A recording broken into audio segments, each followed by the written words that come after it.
इस वक्त की बड़ी खबर के साथ हम करने जा रहे हैं और बड़ी खबर जो सामने आ रही है वही झारखंड को लेकर है। सीएम हेमंत सोरेन पिछले 24 घंटे से ज्यादा वक्त से ईडी के लिए एक मिस्ट्री बने हुए हैं। ईडी कल उनसे दिल्ली में उनके ठिकाने पर पूछताछ करने के लिए पहुंची थी, लेकिन हेमंत सोरेन तो गायब, मिले ही नहीं। दिल्ली के एयरपोर्ट पर सीएम साहब का जो चार्टर्ड प्लेन है वो खड़ा हुआ है और इस बीच बड़ी खबर जो आ रही है, झारखंड की राजधानी रांची में हलचल तेज। रांची में संवेदनशील जगहों पर धारा 144 लागू।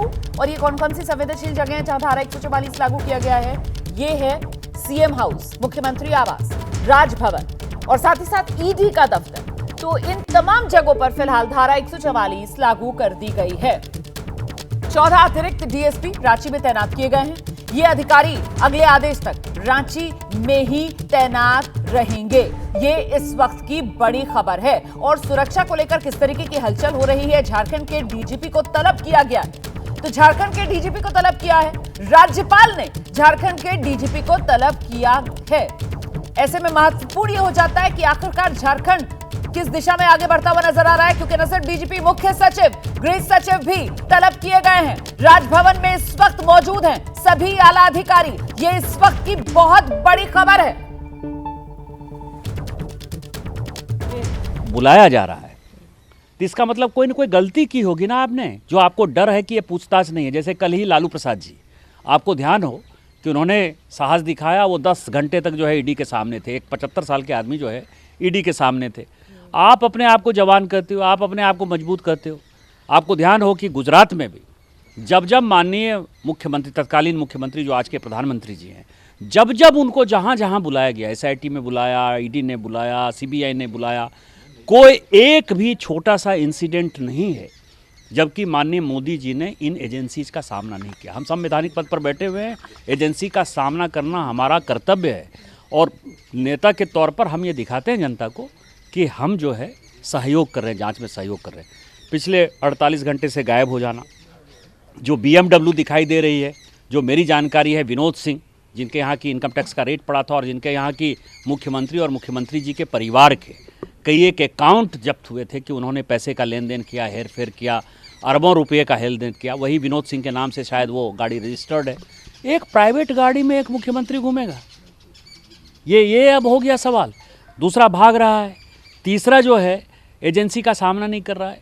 मुझे ये लगता है कि उनके पिताजी 21 दिन जिस तरह से बाहर रहे थे केंद्रीय मंत्री के तौर पर, वो भगोड़े थे, उसी तरह से माननीय मुख्यमंत्री जी जो है एक भगोड़े हैं। और झारखंड का एक वोटर होने के नाते, झारखंड का सांसद होने के नाते, झारखंड का एक नागरिक होने के नाते, कम से कम मेरा तो सर जो है वो शर्म से झुका जा रहा है कि जो भी मान सम्मान इज्जत झारखंड की थी, क्योंकि झारखंड का जो मुख्यमंत्री है वो हमारा फेस है, वो यदि इस तरह से भगोड़ा होगा तो हम जनता कैसे अपने आप को सुरक्षित कर पाएंगे, एक बड़ा सवाल है हमारे। लेकिन सर, वो जिस तरीके से सवाल उठा रहे हैं, पत्र लिखकर बाकायदा कह रहे हैं कि टेंटेटिव मैं हूँ, बजट सेशन होने वाला है, जानबूझकर इस तरीके से पॉलिटिकल मोटिवेटेड पूरा ये है, इस तरीके के सवाल उठाए जा रहे हैं, ये बिल्कुल भी उचित नहीं है, कानून का दुरुपयोग किया जा रहा है। बहुत सारे सवाल पत्र के माध्यम से जो उठाए गए हैं, उस पर क्या कहेंगे आप? मुख्यमंत्री को पत्र देना है कि मुख्यमंत्री को फेस करना है। उनको यदि यही बातें करनी है तो प्रेस के सामने आकर कहेंगे कि नहीं, वो चिट्ठी लिखेंगे। इसका मतलब ये कि चोर के दाढ़ी में तिनका है ना। आप कहीं ना कहीं अपने आप को दोषी मानते हो, गिल्टी मानते हो। आपको जो कहना है मीडिया के सामने आइए।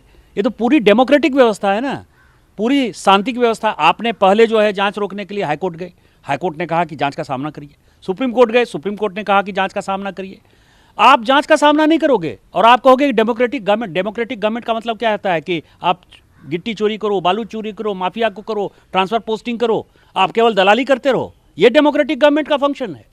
आज माननीय प्रधानमंत्री जी का कार्यक्रम जो संभावित दौरा है, 4 तारीख को धनबाद में जो है दौरा है, 3 तारीख को शायद हो सकता है कि रांची में प्रधानमंत्री जी रांची में स्टे करें। आप माननीय प्रधानमंत्री जी के भी सिक्योरिटी को जो है एक क्वेश्चन मार्क के दायरे में लाए हुए हो।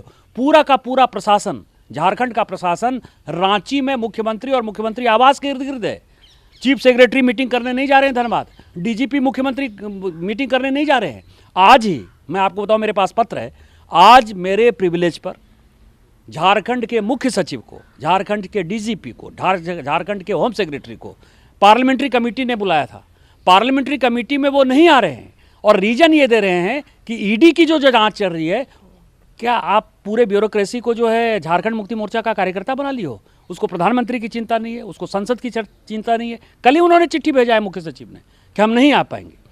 तो मैं ये कह रहा हूँ कि ये जो सिचुएशन है, माननीय गवर्नर साहब से मेरा रिक्वेस्ट होगा कि उनको आर्टिकल 355 में जो है संविधान की जो धारा 355 है उसमें रिपोर्ट भेजनी चाहिए। और ये सही समय है क्योंकि उनके भाई भी मुझसे बात कर चुके हैं, कल उनकी भाभी भी मेरे से बात कर रही हैं। वो सभी दुखी हैं कि ये पार्टी जो है शिबू सोरेन जी ने बनाई है, ये पार्टी दुर्गा सोरेन जी ने बनाई है।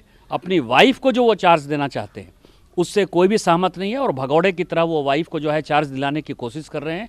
मुझे लगता है कि राष्ट्रपति शासन का ये सबसे अच्छा मौका है। एक अंतिम सवाल सर, क्योंकि आप ही ने इस मामले को उठाया लोग माध्यम से और अभी भी आप ये कह रहे हैं कि उनकी पूरी फैमिली आपके टच में है, लगातार वार्ता हो रही है, लेकिन जो परिस्थितियां हो रही हैं, आप खुद ही कह रहे हैं कि राष्ट्रपति शासन लागू, लेकिन आपको लगता है कि अब वो सामने आ जाएंगे और तमाम, क्योंकि बार बार आवाज़ उठ रही है, बार बार सभी पूछ रहे हैं कि एक राज्य का अगर मुख्यमंत्री सामने नहीं आ रहे तो बहुत बड़ी बात है। इसको लेकर जिससे मैंने लोकपाल में कंप्लेन किया था और सीबीआई ने उसकी प्रिलिमिनरी इंक्वायरी की और आपको आश्चर्य होगा कि 82 संपत्ति ऐसी है जो शिबू सोरेन जी की है, उनकी पत्नी की है, हेमंत सोरेन जी की है, उनकी पत्नी की है, उनके परिवार के लोगों की है, उनके बेटी के है, उनके दामाद के हैं, जो न इनकम टैक्स में उन्होंने शो किया है, न सभी लोग चुनाव लड़ते हैं। चुनाव हलफनामे में जब हम चुनाव लड़ने जाते हैं तो हमारा क्या बैंक अकाउंट है, हमारी क्या संपत्ति है, हमारे बच्चों की क्या संपत्ति है, वो सब देनी पड़ती है। 82 ऐसी संपत्ति है जो कि उन्होंने डिक्लेयर नहीं की है। इसको चोरी और सीनाजोरी कहते हैं। उस लोकपाल की भी जांच को जो है 2 साल से वो रोके हुए थे। दिल्ली हाईकोर्ट का फैसला आया है 22 तारीख को, आपको ध्यान हो, और उसने ये कहा है कि आप लोकपाल में जाइए, जांच का सामना कीजिए। 15 फरवरी को लोकपाल ने इनको अंतिम मौका दिया है और वो केस जिस दिन खुल गया, मैं आपको ये कह सकता हूँ कि 2024 में यदि एक केस खुल गया तो सोरेन परिवार में कोई ऐसा आदमी, केवल दुर्गा सोरेन जी के बच्चे और शायद हेमंत जी के बच्चे या बसंत जी या उनकी वाइफ होंगे, यही सब ऐसे लोग होंगे जो चुनाव लड़ने के काबिल होंगे। नहीं तो सोरेन परिवार में कोई आदमी चुनाव लड़ने के भी काबिल नहीं होगा। बीजेपी के सांसद निशिकांत दुबे आप सुन रहे थे, पूरी तरीके से आक्रामक सीधा निशाना साधते हुए सोरेन परिवार पर। जैसे ही घड़ी का काटा दोपहर 2:30 पे आए, बबीता जी का दिल सास बहू साजिश के लिए मचल जाए। और ये है इनकी बहू, पूरे दिन ऑफिस की टेंशन हो जाए गॉन जब ये करें अपना फेवरेट शो फ्री टाइम पे ऑन। इनकी तरह आप भी देखें अपना फेवरेट शो अपने टाइम पर और डाउनलोड कीजिए एबीपी लाइव ऐप अपने स्मार्ट टीवी पर।